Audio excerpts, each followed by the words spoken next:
What is friendship? Why is it so important? And why do we value it? Why do some people pull away from each other while others become more closely knitted together? Think about this in your own experiences as we explore together the value of friendship.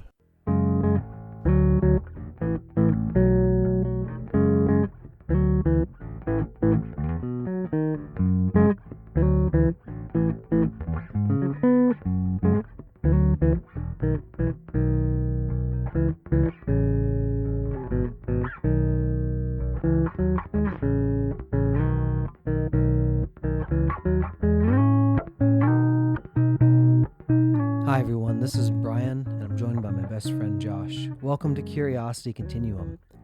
Our aim with this podcast is to enhance your everyday situational awareness in a constantly changing world in terms of problem solving, conversations, and life in general. And when I talk about situational awareness, more than survival, we want you guys to thrive. But because of all the other voices from media and everything else coming in, different learning models, different generations, what we want to try to redo is reestablish context so people can have a common ground for a conversation to help address the problems in their own life, in their business, in the world, and talk about it in a meaningful, thoughtful way from a place of love and respect for one another. So Josh and I wanted to start this to really help spark people's curiosity about one another more than just always operating from the set of assumptions you've carried necessarily about a topic or people or something. You know, we want to spark that love for learning and the sense of wonder in your heart to ask the question why, what, or how, and learn something about something different than what you maybe are accustomed to. And in that way, you're going to cultivate your mind a little bit, and you're going to understand some diverse perspectives that are going to be different from you. And the goal is not just to learn it, but to practically apply it, especially in the age when you can easily go to the internet and get an answer. This is really focusing on how you can have practical application in the real world and real situations to give you those skills to be able to have better situational awareness in your life. Absolutely. Brian sums it up exactly. That's why we're doing this. We want to just get you to have, the situational awareness that you have. And so I'm going to just tell you right now, as we're going forward, where you can find us. You can find us at www.curiositycontinuum.com. From that link, you're going to find all of our socials. You're going to be able to find how to interact with us on that level. We want you to interact with us. I really feel, and Brian does as well, is that this show is going to thrive if you guys interact with us on that level. We want you to. I was going to say, when we say guys, so we grew up in Minnesota, and this is actually where we met.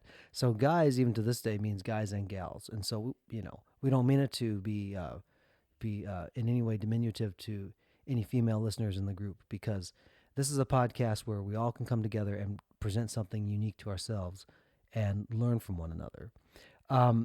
This episode is called The Value of Friendship. And the reason why we decided to do that was because this is the basis from, which we're going to have every conversation. We want to have it in the spirit of friendship, where there's love and respect for one another, whether we agree on something or not. We have that loving support of one another. And this also too, Josh and I are lifelong friends, and we're going to, in a minute, just share a little bit about some of our history. But I think it's important for us to reinforce this because the being friends is a really important thing, and people will say that again and again. But even so, there's people learning always how to be better friends. We continue to do that in our own friendship, and we have such a strong bond of that. We want to let you guys listen in to some of the conversations that we just have on a regular basis. But really, these are things that are going to help hopefully bring you to the table and spark your own mind to say, you know what, I really love to talk about this. I haven't asked anybody about this, but I'd love to have a safe place to be able to talk about something. And this is kind of what we're all about. So we'll rewind it all the way back to third grade. And we'll it started in third grade. It did, actually. Okay, so I have memories before third grade, just so everybody knows, but when I met Brian, I moved to Monticello, which we grew up in Monticello, Minnesota. I moved there when I was in second grade. So I moved there. It was a big change for me because I grew up in a we grew up in a really I grew up in a good home, but like I was in my own class. I had my own friends. I was in kindergarten and first grade with them. And a lot of things a lot of people don't know is I actually had where I was held back in first grade. So I had 2 years of first grade. So my second year of first grade was in the same school, and it was in Arden Hills, Minnesota. And I always felt like that was a sham. Like my parents held me back because I remember they told me that. They told me, you know what, Josh, you're going to spend another year in first grade. I was so angry. I was very, very angry. And so when I had that second year in first grade, I was like kind of empowered. I kind of felt like, you know what? I'm gonna do this. I'm gonna go through school, and no one's gonna tell me again that you can't do this. So we moved, and then of course my parents said, "Oh, we're moving." So no one in my class could, see how I was progressing. So we moved to Monticello, and that was about 45 miles away, and it was a town that was that my father thought, you know what, this is going to be a great place for my children to grow. They have some of the best schools, they have some of the best education around. We're gonna go in here. So we did. I have two other brothers, and I didn't know Brian at the time, but he's a brother to me. So, so I went to second grade. That was my first year of second grade. That's how I always say it to people. And a lot of people tell me, "Why do you say it that way?" I say, "Well, I had 2 years of first grade." So my first year of second grade was in Monticello. I didn't know Brian at that time, and it was a very, very difficult time for me. I got into the wrong kind of quote unquote crowd. I made a lot of mistakes. And I just kind of got to this point where I'm like, you know what? I need to change. But by the time I moved to third grade, and Brian's going to talk on this real quick, I really didn't know what to do with myself. And that was kind of where I met Brian. When I met Josh, so I grew up as an only child. And so my parents for years tried to conceive. And it was actually funny. The story goes is that for about 11 years, they tried to have a child of their own. My mom was like, we should adopt a child. And my dad was like, nope, we're going to have a child on our own and stuff like that. And so finally, there was a moment when my mom made an ultimatum to my dad. She goes, you know what, like, if we don't want to adopt a child, I think we need to go to marriage counseling and talk through some things.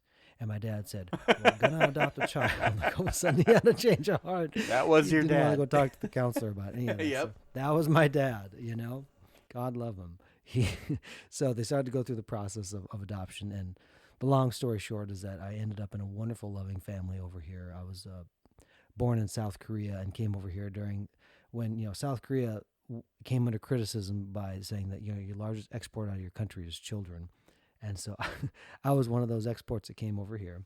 I had been part of the school system for a long time. By the time that I was old enough to go to school, my mom actually found a job in the school system so she could still have the benefits of being a stay-at-home mom of sorts, but then also work and be close to me and, provide economically, contribute to the family in a way that she thought she should at the time. And so going into third grade, I remember meeting Josh, and I thought he was a cool enough guy, but I thought he was a little bit weird. He has this one dance move that he still does to this day as an adult, which he debuted in third grade for me. And it's the same dance move he did at his wedding, same dance move he did all through high school. It's like I can picture it in my mind right now, and it looks exactly the same every time I picture it. Just a frozen moment in time. And I think everybody has their weirdness in every stage of their life, but especially third grade. Josh, you said kind of get in with the wrong crowd in second grade. I mean, if you're going to get in with the wrong crowd, second grade's the place to do it because you can correct it for every other Yeah, you're only year like that comes 8. in your life after the fact. I was 8. I was young. I needed the money, whatever you say,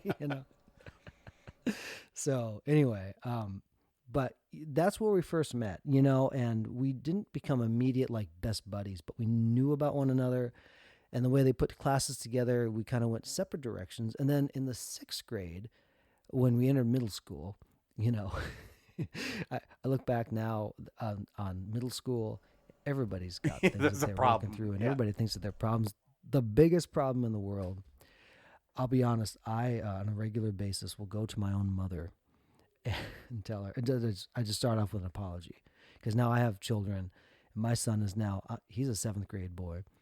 And I just apologized to my mother. You know, Mom, you know, when I was a 7th grade boy and I did this, you know, I'm understanding now what parents go through. And also, having been a 7th grade boy, I can also empathize with my son about things that seem really big at that time in his life that won't ultimately be big things later on. 7th grade was where we really solidified our friendship. And we had this group we called the Guys. And we were, I guess, kind of, I don't know if we would call them misfits, Josh. I don't know if Yeah. you'd say that, but Yeah. we were the group that we weren't like the jocks, and we We were weren't like the cool misfits. people, Yeah, we and weren't. we weren't like the hottest guys Right. in the class. Well, speak. Except maybe speak our for one friend yourself, Will. He was but, the you hottest know. guy in the class. Now, Come well, on.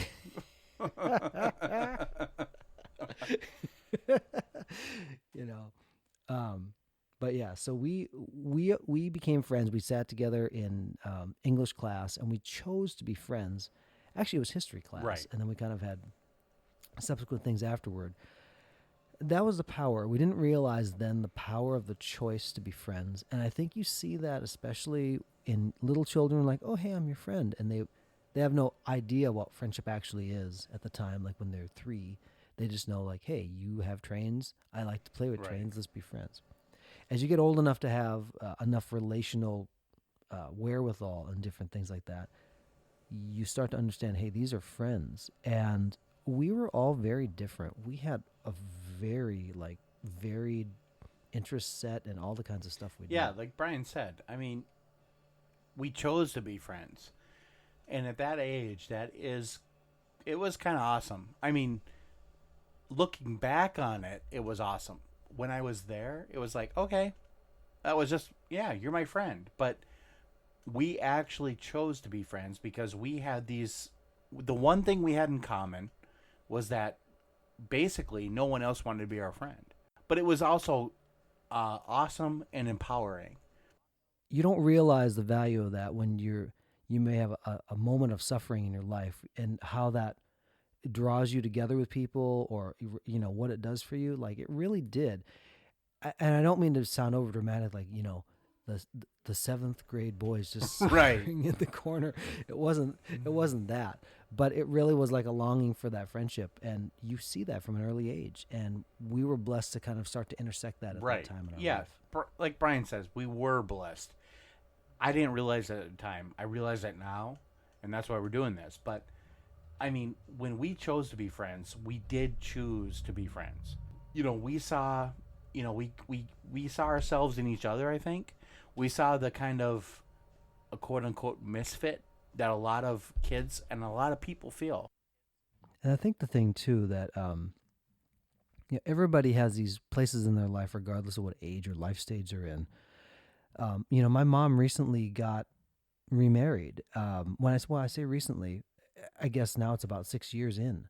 But you know, considering that this is a newer addition, I mean, as the older you get, you know, when you're 5 years old, you say you got to wait a week. It feels like, you know, you might as well put yourself on like a torture machine and say, "Oh my gosh, it's the longest Right. time ever." And as you get older, it's like, "Oh, it's only a month. Like you're good," you know. To see my mom go back through almost like the dating process, and this was her high school sweetheart, and they married, and they found out after 50 years that of you know not having any type of contact or relationship that there was something special there at the place they were in their life, and they're happily married and enjoying their golden years for sure. And it's really fun to watch my mom, you know, have another loving spouse in her life and see that dynamic. But even then, you know, like I watched my mom and how she interacted, how you know, my stepdad interacted and things like that. We have a good relationship through and through. But I realized, you know what? It doesn't matter what age you are or where you are. There are things that you're working through relationally, always, constantly. And the idea that we can always get better was something that really stuck with me. Like even when you're past your 50th high school reunion. You're still looking for these ways to, like, how am I okay? Do I, am I presenting this, or you're interacting with, like, those things that you think that, they should just dissolve as you get older. They don't actually go away. They may change. The priorities change maybe, or something, but you're never not in a state of process or in the working out. For a guy who grew up very much perfectionistic, when life kind of breaks the back of those things, you really learn that you really can't hang on to that anymore and have any type of joy in your life. Perfectionistic. I mean, that is something that I did. I grew up that way, and I totally got myself physically ill from it. I don't want to do that anymore. So, I mean, like Brian says, this is our friendship. I mean, we are really the same, kind of the same person. And just like another, like, we really are. But we're not the same person. Kind of like not really, but we are. And this is kind of awesome. I mean, I thought everybody had a friend like Brian until I was about like around 30. And I realized that at that point that I'm like, you know what? That person is something special. And so we're like learning about them. We're like learning their likes. We're learning like what they like, but it is like what we like.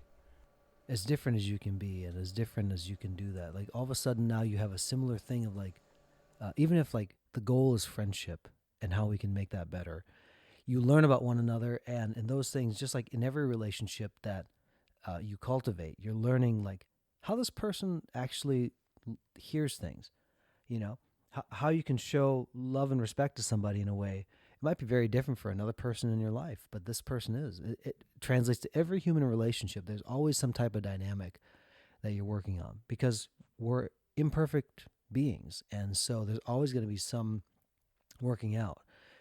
Over the course of years, Josh and I have been very blessed to understand one another well. And, we want to be able to, we wish that on everybody, to be able to have those type of loving, caring relationships in their life. And also, too, to be able to have that same type of approach when you're approaching somebody new, when you're having that, establishing a context for that relationship. I heard an interesting comment recently is that, love is unconditional, but relationships are conditional. Every relationship you have is. And there are things that, would build a friendship or build a relationship and would tear it down. And every dynamic there is.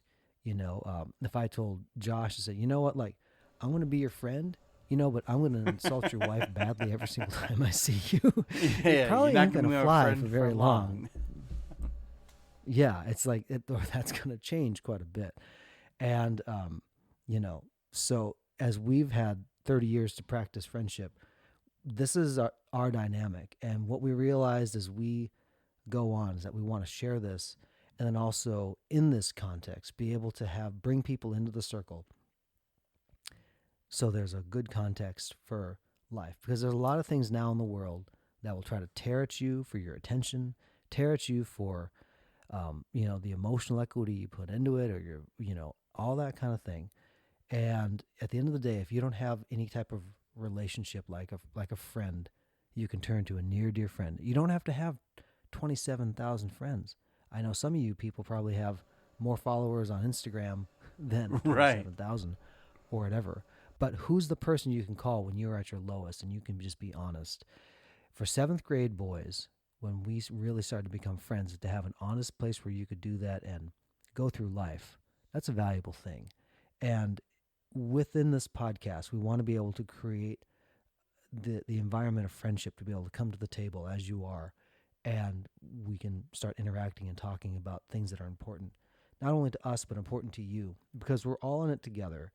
And we may not agree on everything. We may not see eye to eye on everything. But if we can lovingly approach one another and respect each other, I believe that we can solve a whole lot more that way than always trying to scream at one another, be divisive with one another, try to paint people in a corner for what we think they are.